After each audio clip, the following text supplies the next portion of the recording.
10절에서 17절까지는 문안과 감사의 말을 통해 하나님께서 과거에 행하신 일과 미래에 행하신 일에 대해 간략하고 언급한 바울은 고린도에서 보내온 서신과 간접적으로 전해드는 소식에 근거해 여러 가지 문제들에 대해 해결책을 제시하고 있는데, 여기에서 먼저 분쟁의 실상과 그것에 대한 바울의 태도를 언급하고 있다.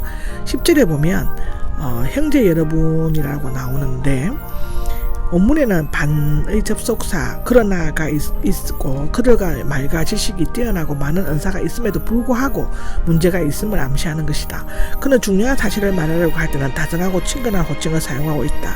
이것은 고린도전서 7장 29절에 나와 있는데, 나는 우리 주 권합니다 라고 하는데, 주님에 관한 칭호가 모두 다 사용되는 것은 바울이 말하고 권면하는 것이 매우 중요하고 엄숙한 것임을 나타내는데, 바울의 마음속에는 언제나 예수님이 자리 잡고 있었고 계속해서 그 이름을 언급하고 있는 것은 그가 말하고 권면하는 것이 바울의 자신의 생각이 아니라 전적으로 예수님의 권위와 인격이라는 것임을 강조하는 것이다. 이게 권합니다는 권하다, 격려하다의 뜻 위에 호소하다, 간청하다, 단언하다의 뜻이 있는데, 모세는 율법으로 엄하게 명령을 내렸지만 바울은 강압적으로 분파를 없애라고 명령하지 않고 하나님의 은혜로 하나님과 사랑과 더불어 화해할 것을 간청하고 있는 것인데, 여러분은 합하십시오가 나옵니다. 주 예수의 이름을 부르고 또한 그 그리스도인이라는 이름을 가진 그리스도인들은 누구든지 그리스도 안에서 하나가 되어야 한다는 것이고, 바울은 세 가지로 교회가 하나가 되기를 언급하고 있다. 모두 같은 말을 하십시오인데, 고린도 교회에 분쟁이 일어나게 된 주요 원인은 지나치게 말이 많았기 때문이다. 사람들이 말다툼을 중단하고 같은 신앙 고백을 하면 싸우는 마음이 또 자연히 사라질 것이다. 분열이 없도록 하십시오인데, 이 분열은 옷을 찢거나 틈이 갈라지는 감정을 분열하거나 몸의 조화를 이루지 못하는 것을 의미하고, 여기에서는 각기 다른 지도자들을 따를 거냐 또는 느낌이나 감정이 달라 분열되고 당어짓는 것을 나타내는 것이다. 같은 생각과 같은 뜻으로 온전히 합하십시오가 나오는데, 교회의 일치에 대한 가장 근본적인 권면을 보여주고 있는 것이다. 온전히 합하다는 수리하다, 개선하다, 원상복구하다의 완료형으로 원래는 그물을 깁는 데 사용되었고, 외과 의사가 간질을 잇거나 분쟁을 화합하는 데도 사용되었다고 고린도후서 13장, 갈라디아서 6장 1절에는 기록되어져 있는 것이죠. 여기에서는 비유적으로 그릇된 것들을 회복하거나 완전히 하나가 되는 것을 나타내는데, 이와 같이 하나로 합치려고 하려면 같은 생각과 같은 뜻을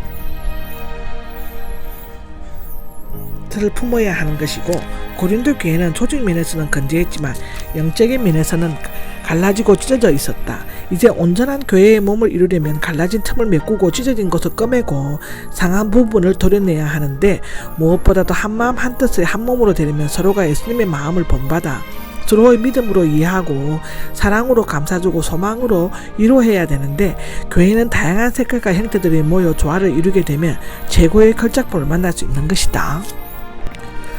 글로에의 집안 사람들이라고 하는데, 직역을 하면 글로에의 사람들이고 글로에의 집에 거주하는 자녀들이나 친척 혹은 종들을 의미한다고 볼 수 있다.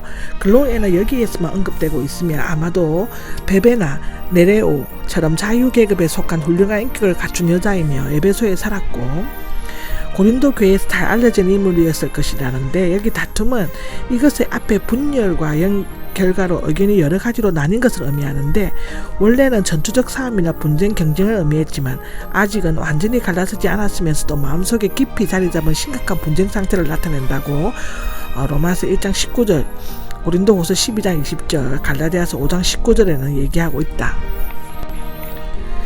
네 가지 당파가 나오고 있는데, 여기에서 언급되는 바울, 게바, 아볼로와 같은 인물들은 이 당파와는 아무런 연관이 없었고, 그럼에도 불구하고 그들은 자신들의 당파를 유지하기 위해 그들의 이름을 함부로 사용하였다.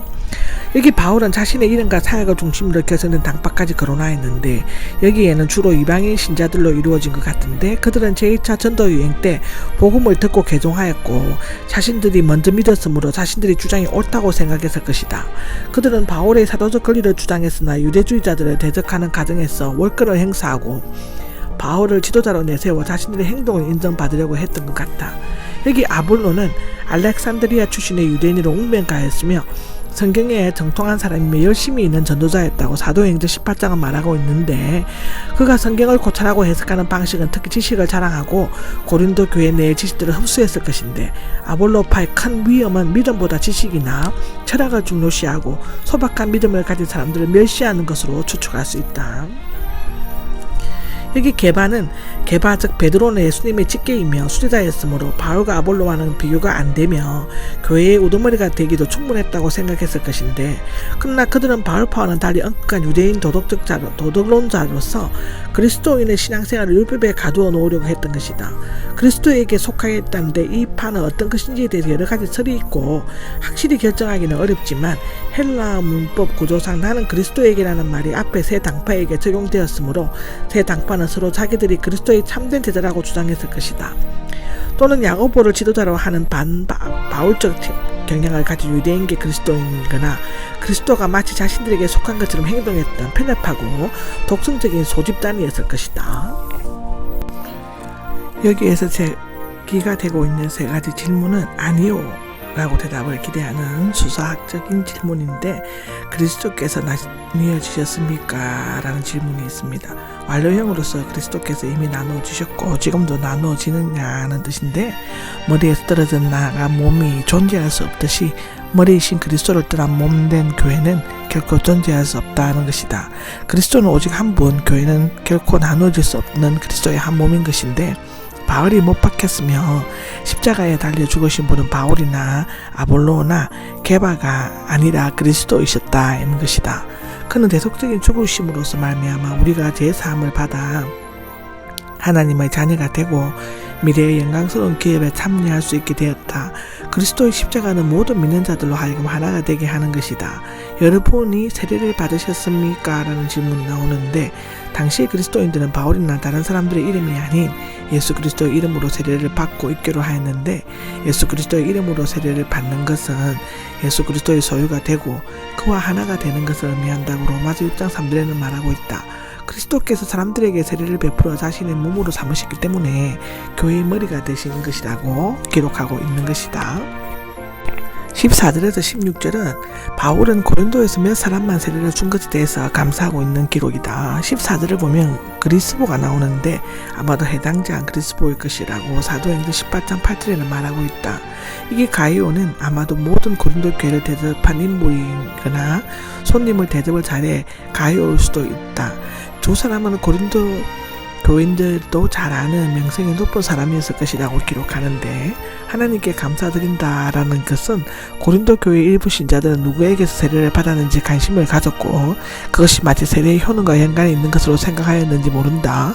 그리고 아볼로파는 아볼로에게 세례를 받은 사람들로 이루어져 있고, 예수님께서 아무에게도 친히 세례를 베푸지 않으시고 그것을 제자들에게 위탁하신 것도 이런 종류의 논쟁이 일어나는 것을 피하시기 위함이었을 것이다.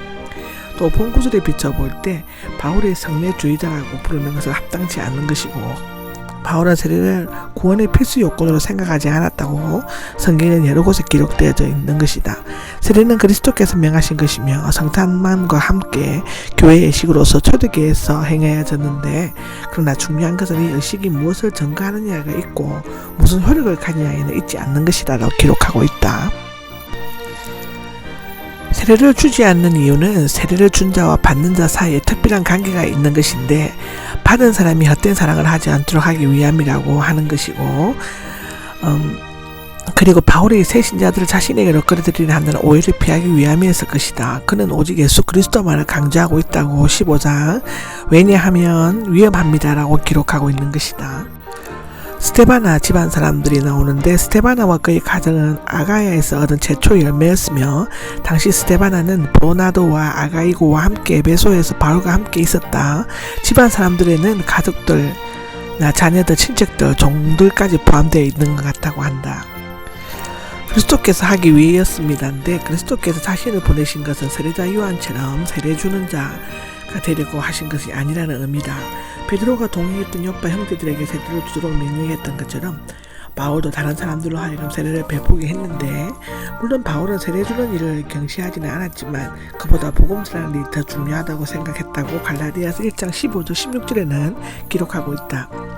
여기 말의 지혜는 유대인들은 종교와 율법을 자랑했지만 헬라인들은 지혜와 철학을 자랑했고, 특히 헬라인들은 웅변과 사학을 좋아했고 그것을 잘하는 사람들로 영웅시되었는데, 그러나 화려하고 유창한 말은 사람들을 감동시킬 수는 있지만 그 영혼을 얻을 수가 없는 것이다. 헬라 철학의 관점에서 보면 그리스도의 십자가는 어리석고 헛된 것으로 보여지지만 실제로는 구원을 주시는 하나님의 능력이 되는 것이고, 만일 말의 지혜로 사람들을 설득하고 구원할 수 있다면 그리스도의 십자가는 아무런 의미도 없는 헛된 것이 되는 수밖에 없다고 기록되어져 있는데, 고린도 교인들은 그리스도 대신 말과 지식을 뛰어난 인간 지도자들을 높여 그들을 중심으로 당파를 만들므로써 십자가를 쓸데없는 것이 되게 하고 그리스도를 무시해버리는 결과를 초래하게 되는 것이라고 성경은 기록하고 있다.